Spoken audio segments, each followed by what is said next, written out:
இன்றைக்கி நம்ம பேச போகிற டாபிக் வந்து ஹெல்மெட் கண்டினியூஸாக போடுறதுனால ஹேர் ஃபால் ஆகுதான், இல்லை கேப்பு போடுறதுனால ஹேர் ஃபால் ஆகுதான். ஸோ இன்றைக்கி அதை தான் நம்ம கிளியர் பண்ண போகிறோம். ஸோ போகலாமா டாபிக்குள்ளே வாங்க. இப்போ சில பேர் கேட்பாங்க, நான் வந்து கண்டினியூஸாக ஹெல்மெட் போட்டுருக்கேன், அதனால எனக்கு ரொம்ப ஹேர் ஃபால் ஆகுது மேடம், நான் வந்து வேலை பார்க்குறேன், ஸோ கண்டினியூஸாக எனக்கு கேப் போட்டே ஆகணும், அதனால் எனக்கு ரொம்ப ஹேர் ஃபால் ஆகுதுன்னு சொல்லிட்டு. ஸோ இதை தான் இன்னைக்கு நம்ம கிளியர் பண்ண போகிறோம். ஆக்சுவலி என்னென்னா, ஹெல்மெட் போடுறதுனாலையோ கேப்பு போடுறதுனாலையோ ஹேர் ஃபாலுக்கு டைரெக்டாக கனெக்ஷன் இருக்கா கேட்டால் இல்லைங்க. டைரெக்டாக ஹெல்மெட் போடுறதுனாலையோ கேப்பு கண்டினியூஸாக போடுறதுனாலையோ ஹேர் ஃபால் ஆகாது, பட் இன்டைரக்டாக கனெக்ஷன் இருக்குது. இன்றைக்கி நம்ம அதை தான் கிளியர் பண்ண போகிறோம். ஸோ என்ன ஆகுது, ஆக்சுவலி நம்ம இங்கே சென்னையில் இருக்க கிளைமேட்டுக்கு நம்மளுக்கு நேச்சுரலாகவே ரொம்ப ஸ்வெட்டிங் ஆகுது. ஸோ அதை கண்டினியூஸாக ஹெல்மெட் போட்டுகிட்டே இருப்போம். நம்ம நிறைய இடத்துல ட்ராவலிங் பண்ணுவோம், டெய்லி ஹெல்மெட் போடுறோம். ஏன்னா அந்தந்த இடத்துல டிராஃபிக் போலீஸ்க்கு பிடிக்கிறாங்க இப்போலாம். நாட் ஓன்லி டிரைவிங் பர்சன், பின்னாடி உட்காந்துட்டு இருக்கவங்களும் கண்டிப்பாக போடணும்.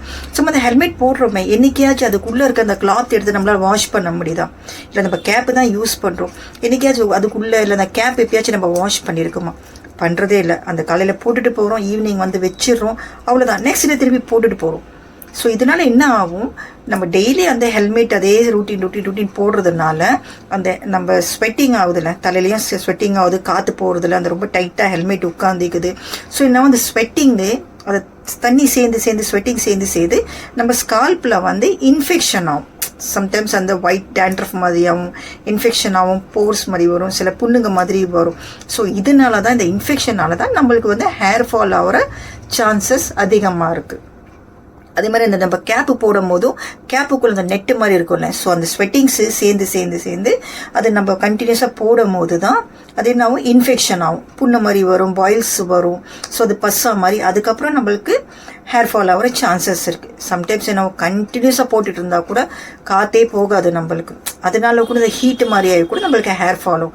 ஸோ இதுக்கு என்ன பண்ணலாம், டெய்லி வந்து புது ஹெல்மெட்டை மாற்ற முடியாது, இல்லை கேப்பு டெய்லி புதுசாகவும் வாங்க முடியாது. ஸோ நீங்கள் ஒன்று பண்ணலாம், ஒரு நார்மல் கிளாத் எடுத்துக்கோங்க, ஒரு கர்ச்சீஃப் மாதிரி காட்டன் மாதிரி தலையில் கட்டிட்டு நீங்கள் அதை போட்டுக்கலாம், ஹெல்மெட் அது மேலே போட்டுக்கலாம், இல்லை கேப்பு போட்டுக்கலாம். இல்லைன்னா ஏதாச்சும் ஒரு வெல்க்ரோ மெட்டீரியல் மாதிரி கிடைக்குது, அதை நீங்கள் ஹெல்மெட்டுக்குள்ளே ஃபிக்ஸ் பண்ணிவிட்டு இல்லை கேப்புக்குள்ளே ஃபிக்ஸ் பண்ணிவிட்டு நீங்கள் வேர் பண்ணுங்கள்.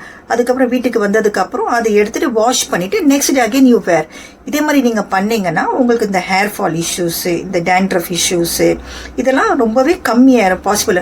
அதே மாதிரி நீங்கள் ரொம்ப தூரம் ட்ராவல் பண்ணுறீங்க, கண்டினியூஸாக பண்ணுறீங்கன்னா, இன்கேஸ் மிடில் கொஞ்சம் உங்களுக்கு டைம் கிடச்சிச்சு, சான்ஸ் கிடச்சிச்சுன்னா அந்த ஹெல்மெட்டை எடுத்து கொஞ்ச நேரம் வச்சுட்டு கொஞ்சம் தலையை அந்த உங்கள் கர்ச்சீஃபால் கொஞ்சம் தொடச்சிக்கோங்க, கொஞ்சம் காத்தார விடுங்க, கொஞ்சம் நேரம் அந்த உங்களோட முடி ஸ்கால்ப்பு கொஞ்சம் நல்லா ப்ரீத் பண்ணட்டும்.